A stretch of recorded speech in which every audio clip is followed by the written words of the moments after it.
Okay, folks.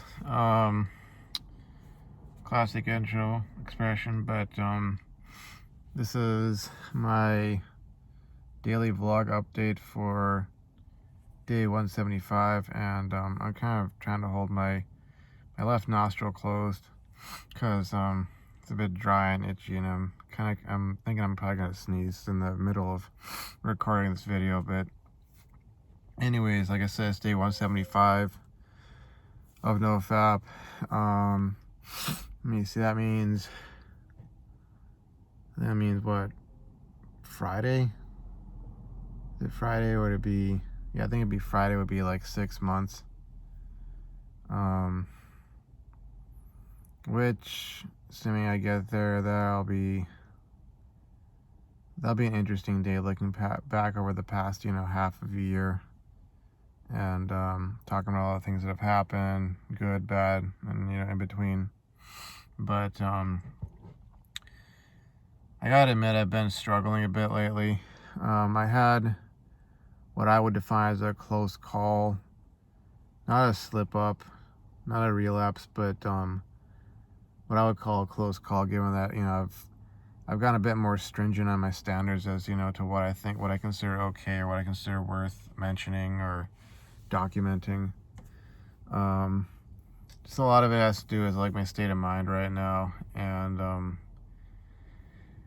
one thing I understand with Nofap or any sort of process of trying to expunge or break an addiction or a compulsion is like when you start feeling overwhelmed by life in sort of a negative sense, that you're like overwhelmed by all these negative events happening or negative influences, or maybe it's just something, maybe nothing is really going on, but it's just like, it could be boredom, it could be some sort of neurochemical imbalance. You're not really like doing all that great at coping with without your go-to, to get your sort of fix or get your hit or whatever.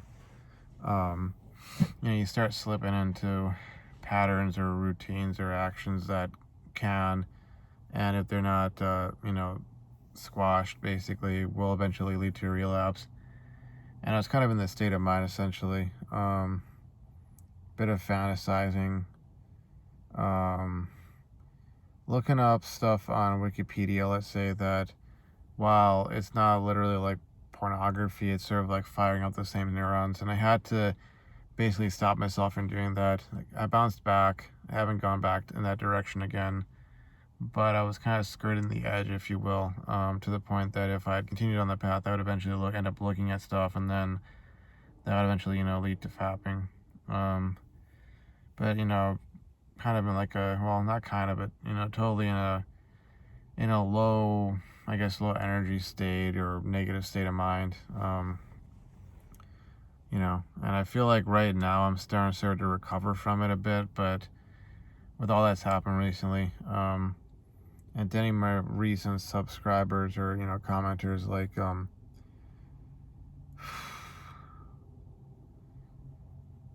the last like several videos for like the last like couple of weeks or so, if you really want to, you can go back through those to sort of figure out what I'm referring to. I know folks might want to comment and ask questions and that sort of deal, but I'm sort of split between wanting to answer that stuff and explain in detail versus other half would be like not wanting to, just because talking about stuff like this, especially things that you can't do anything about because it's events, they're events that happened, and things just kind of played out the way they were going to play out. I just don't like rehashing it because it takes me back to that sort of stuff, like imagining certain scenes or remembering certain scenes. And I can imagine one right now, which I do not want to go into. It's just, it hurts. It hurts a lot. And I will try not to sort of like, react or be, flippant or so about it. But there's things that like I talked about in some of those videos, and I talked about them to kind of get them out of my system. And I just don't want to go over it anymore. Stuff having to do like that girl at work who, was my crush, or stuff having to do with the girl back in college, or any of these other situations with other girls. or other events in my life. And, folks will come along and they'll see my videos, and sometimes they'll subscribe, and they'll be following me, and they'll want to get kind of like the TLDR version of things. And I mean, I can try and get the TLDR version of things. Maybe that's the best I'd be willing to do, most I'd be willing to do, rather, the best I could do without, sort of almost like going back in time and reliving it. But, it's just stuff that, like, has really impacted upon me in a really negative emotional sense, and, psychological sense, mental health sense. And I just kind of don't want to, go over it. Like, for instance, one thing that I'm struggling with right now is, since I still have access to my Outlook account, every day, almost, I've been, like, going and, you kind of like you swipe down and it reloads, and wanting to see, oh, is that girl still hired there, working there, based off of, like, the best thing that I could ever figure out if I were to have, or best thing that the most effective way I could figure out if she was still working there at this point would be if she was, like, sending out emails for some build or so. I haven't seen any of that. They did not, from the looks of things, fire the other coworker, which is, I'm fine with that. That coworker was kind of like secondary, tertiary to all the events that happened, but I had to try to, like, not go and look into that sort of stuff, because I mean, look, if it turns out that, oh, she just got a slap on the wrist and is still working there, like, I don't want to know.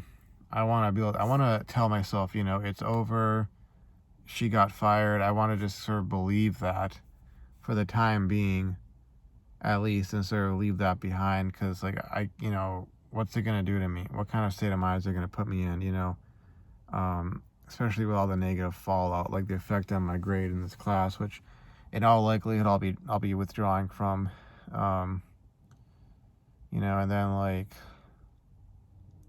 the stuff that happened with my dad, with the stroke he had, and it's all these events of the past, like, 2 or 3 months, which it's been a hailstorm of just, like, bad stuff. And I'm being honest when I say that I'm struggling with all this. May not seem like it. I know when I do these videos, I have this sort of straight face, dead face sort of look, like, oh, he doesn't look worried, he doesn't look stressed out or depressed or whatever. But it's the kind of stuff that I'm dealing with, and I'm trying to find ways of dealing with it. Like yesterday, I really worked on my GitHub account. I may make some more modifications, especially if I write another method for the Hamilton Microlab star. Just kind of writing stuff in the program I have, and then uploading that, writing a quick README for it. I did that, and then today I made a short Python script. I basically went off a tutorial that I saw, and I have some plans to make, like, a sort of another script based off of this, where I toss in some more features, that sort of thing, and then upload that. So I'll have two Python scripts in my GitHub account, and then I can write READMEs for those, and do more of those. And as I start knocking stuff down, I can add that to my my GitHub, and I can include that, a link to that in my resume when I apply to different positions and that sort of deal. And it'll be something that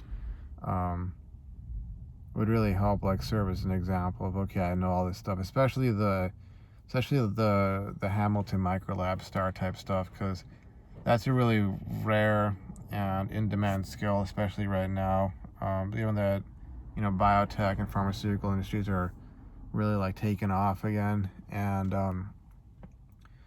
these automated liquid handling robots are essentially used to, as the name would imply, automate a lot of the manufacturing steps. Like, if you're gonna make, let's say, a build of, I don't know, 200, 300 tubes with, a certain volume of liquid in them, could be, could be some protein, could be some medical compound, like a pharmaceutical compound or so. It can really speed things up, and it does speed things up if you can have a robot do that.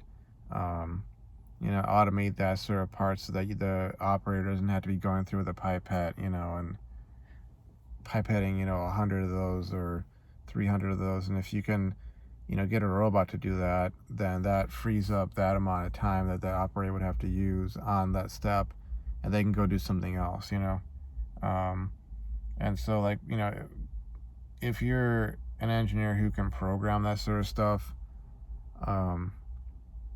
that makes you extremely valuable. And there are companies out there looking for folks like that. And if I had a body of work that I could show that, hey, maybe I haven't been, officially in the capacity of an automation engineer, but I've taught myself all this sort of stuff, and I've kind of gone through the requirement gathering, conceptualization, and actual coding, the whole life cycle, software development life cycle for that sort of stuff. That could at least get a foot in the door for me at some company. And I mean, these are 6-figure positions, and I'm not saying that I would never have to deal with, what I would call interpersonal drama, because people are still people, humans are still humans, even if you got a bunch of highly educated engineers who have their, masters or PhDs in engineering. Like, there's still the possibility of that kind of stuff going down, but the likelihood is extremely small compared to, let's say, the caliber of people who are just working as operators, aka manufacturing associates. Because I think one of the problems with being a manufacturing associate in most of, or a lot of these, companies, is like, you're doing repetitive work, and it's sort of like it doesn't require you to be focusing so much your mind on the task at hand. And because of that, I think that kind of, it sort of leaves open the possibility of boredom, and into boredom creeps drama, or is planted drama by a lot of folks. In my experience, it's more so been young women, but it can be young guys as well. Folks just want to have their little, like, like that. They had that male coworker who was, harassing me all the time. It was like, okay, like, this guy was, working at a higher level in the company where he was having to, like, analyze huge data sets, write all these scripts, and, make his conclusions based off of that, whether or not, this person had a certain form of cancer, or if this medication was, effective, or, whatever the case may be. Like, he wouldn't have the time. I would think he wouldn't have the time or the inclination to get into, like, picking away at a, at a new coworker. Not saying that it couldn't happen, and maybe, who knows, it would turn to a conflict over whose conclusion was right about some research or something. I mean, people like conflict more than they'll let on about whether they're guys or girls. They enjoy it far more, and maybe they would still manufacture some things, but I feel like it would be less personal. So much of the crap with this girl was it got really freaking personal, because I'm not gonna go into the details. If you want to, I almost went into rehashing it, but it was the whole romantic aspect of things, the romantic dynamic of, like, a love triangle on competing with another guy and losing out to the other guy because, whatever reason, oh, I said this or I said that, or, she just wanted a guy she could, quote unquote, dick around with, or, in her party years, or whatever the actual, reason was. Having that in the workplace was just, it was unacceptable. And it made it extremely personal, because, like I said, it wasn't a matter of arguing over numbers or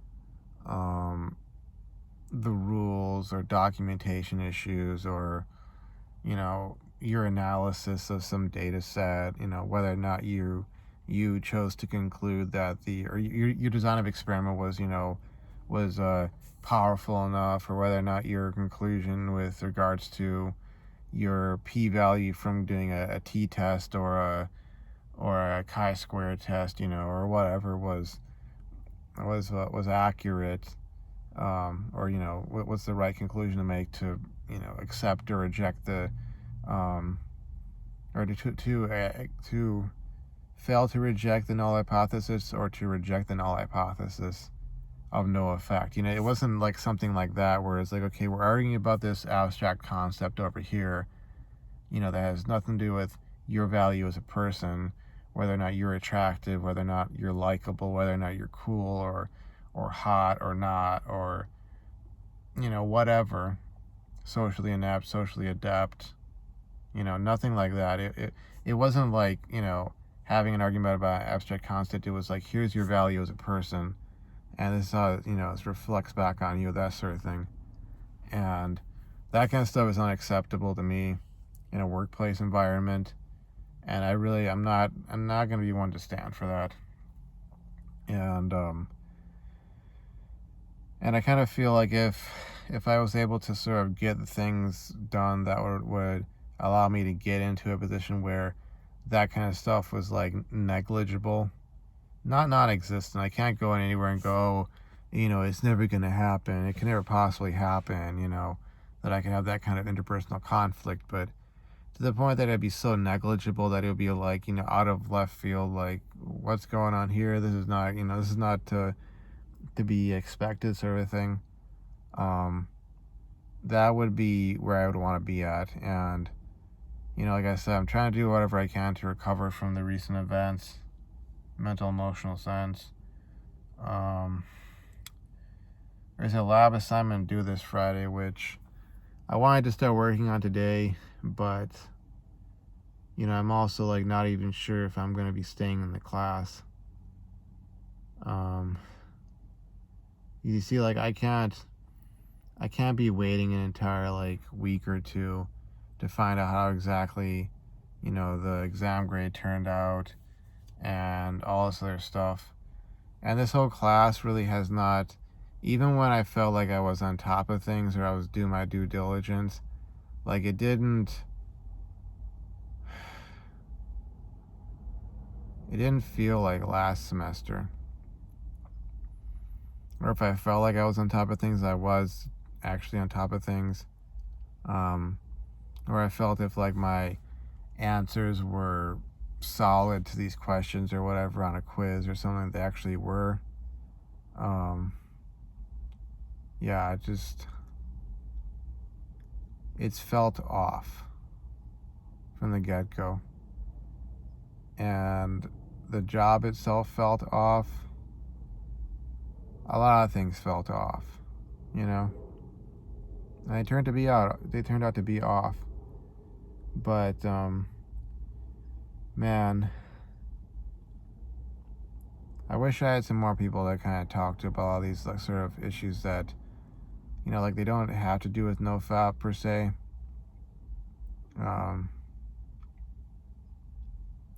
But yeah, because I feel like I'm backsliding into my old ways. Like I had that last semester was an A-. It was a knockout semester. The whole year of 2020 in reality was pretty much a knockout year for me, in the positive sense. I paid off 5 out of my 9 student loans, and I paid off the accrued interest on a 6th, and no, actually a 6th and a 7th. And I got myself to this point where, like, within 2 months of the start of this year, I'd already paid off another student loan. So 6 out of the 9 were paid off, and that was all because of the momentum of 2020. And got that A- in that class.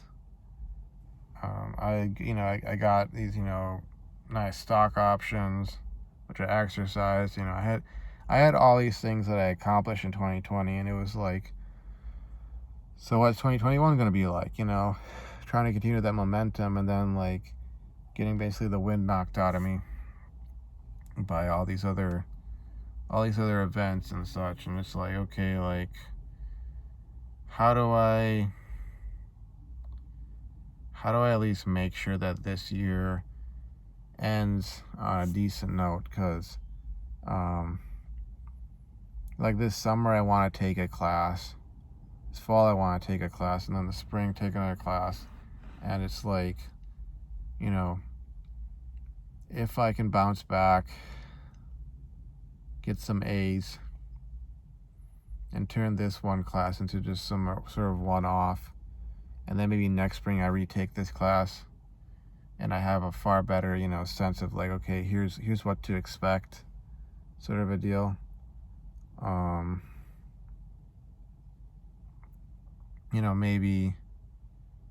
Maybe I'll feel all right with things, but right now I'm not even sure what to do, because man, like today my dad was like texting me, telling me, to get my state tax returns in, that thing in. If they want it printed out and mailed in, like, I don't have the means to print it out. There's no place I can really go to. Everything's closed down. And if I was still at that workplace, I probably would have printed it out this last week and done that, but I don't have the access to that. What else? Would have done that today. Wanted to get the second half of my laundry done, which would have meant, me essentially cleaning up my entire freaking room. And haven't gotten that done. I slept until like 1 p.m. today.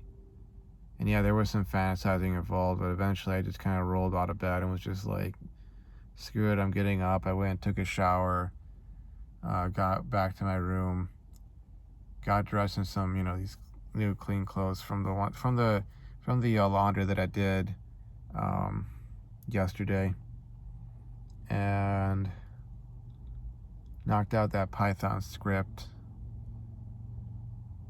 And I haven't really done much else, And it used to be a habit of mine to call my grandma on Sundays, but, as much as I miss her, she's my last living grandparent right now, as far as I can tell. And I say as far as I can tell because you never know. You're going to wake up one day and they'll be gone and you won't have seen it coming, But it's like I would feel ashamed to be calling her right now because, she'll want to ask just because she's my grandma, what's going on in my life. And it's like, well, what do I say? Well, grandma, I lost my job because of a girl at work. Don't know too much about this class I'm taking. I thought I was going the right direction, but things ain't going that well. Not saying it's the end of the world, but that's there. As you know, definitely, my dad had a stroke. He's recovering at home, but I don't know how that's gonna go. Like, what am I gonna talk to her about? I could talk to her about politics, and it's like I have so many of the same views on things that she does. It's interesting because, like, me being a millennial, like, I look at things in life and in this world so much like what I either know of or have heard of, my grandfather, my grandmother, my grandpa and grandma, what they looked at the world like, And I've had so many disagreements with my own parents about stuff, and they're from like the boomer generation. And it's like, okay, let me get this straight. My grandpa was from the greatest generation, the GI generation, and my grandma was from the silent generation. Like, if we were sitting down at a round table, it'd be them and myself on one side, and then it'd be like my parents on the other, and I'd be supporting my grandparents, they'd be supporting me, but then I'd be like, arguing back and forth with my parents. Like, it's just kind of interesting. But at the same time, it's kind of like I almost don't care about politics. Not that I don't care about politics, but I don't care about politics because, it's increasingly become a situation when I look at the world, I see like it's almost like neo-feudalism. If you're just some serf And if you're in debt to anyone, you're definitely in that serf class, because, like, there's that old saying, I think it comes from the Old Testament, where it's sort of like, maybe it's Proverbs or, whoever is out there who watches my content who is far more of a biblical expert than myself, than I can ever claim to be. Maybe you'll know the book, the verse, all that, but it's this whole idea of, like, that basically whoever, the person who's in debt is the servant, or, the serf to the person who has lent them that money. And if you're in that kind of state like I'm in, and I've been working to get myself out of that, but if you're in that kind of state, or you're just, heck, even if you're not in debt, you're just some average Joe, you could have some net worth, positive net worth. You could have an emergency fund filled up to, whatever is your requirements, 3 to 6 months living expenses, a year's worth living expenses. But you don't own any stock. You don't have dividends rolling in. You're not a millionaire. You're not even, worth 100K. You're just some average Joe, middle class type person, or, working class, or, dare I say lower class, or just, poor, working poor, whatever. It's almost like the big political movements and events and trends and currents going on. It's like, it's so far out of your purview, or your jurisdiction, or your ability to, affect it. Even if you can understand it, what's going on, it's so far out of your area of effect that it's kind of like, it's almost pointless caring about it. Like, you talk about voting, you got one vote, one man, one voter, one woman, one vote, one person, one citizen, one vote. You got your one vote, and once you cast that vote, that's like the fullest extent of how you can affect things.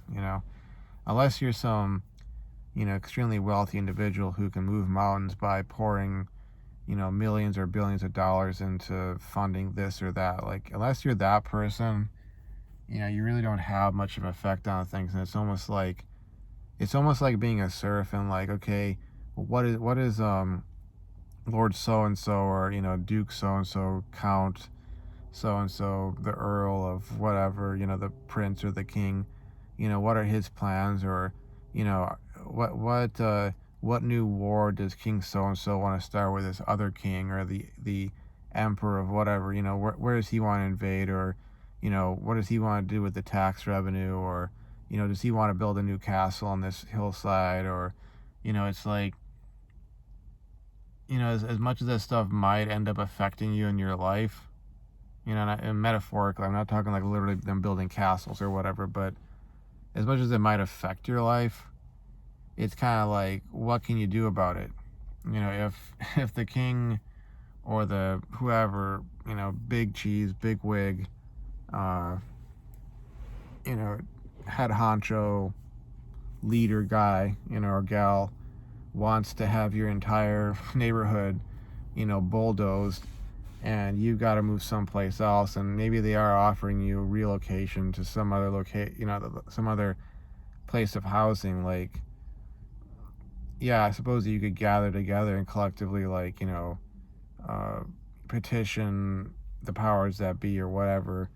You could get involved in that sort of stuff, or you could vote as a block one way or another on legislation or something. But, for the most part, you really can't do anything. And, when I'm looking at my life the way it is right now, and seeing things as they are, with my finances, with my lack of employment right now, etc., etc., it's like,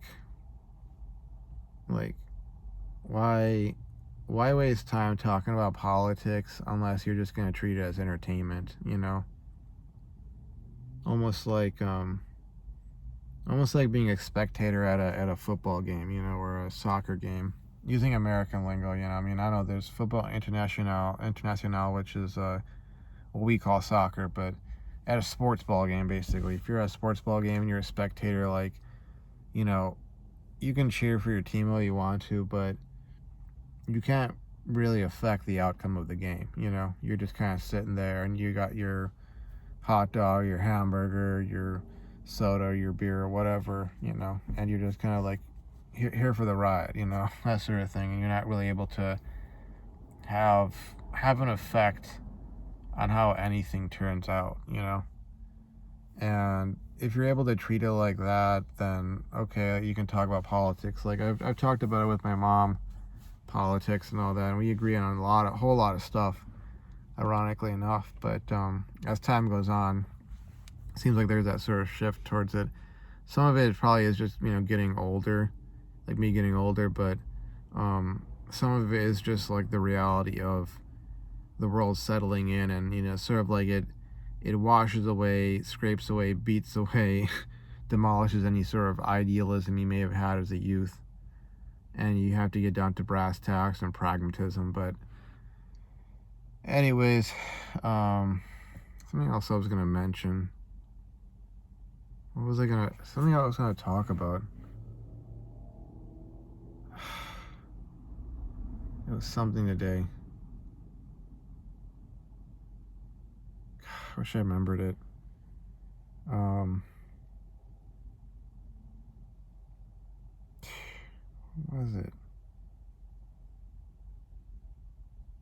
Oh, dang it. I don't remember what it was, but maybe I'll remember it later on and then I'll make a video about it. But anyways, that's, you know, my half an hour plus spiel about my day and my state of mind and that sort of thing. But yeah, I'll see you folks around. Thanks for tuning in, anybody who does, you know, because like I know that this channel, you know, it's like I try to be honest on here. I try to be, like, you know, honest about my life and my views on things and whatnot. And, you know, maybe if I made some really incendiary video, I'd probably get 1 million views. But for the most part, I'm just talking about my life. And anybody out there is actually interested in my life, like, I mean, you know, thanks for tuning in. Thanks for showing up and showing support, because it's just me trying to get through my days and, you know, build something better in the future. In particular, utilizing Nofap as a means to that end. So anyways, I'll see you folks around. Thanks for watching, and bye bye.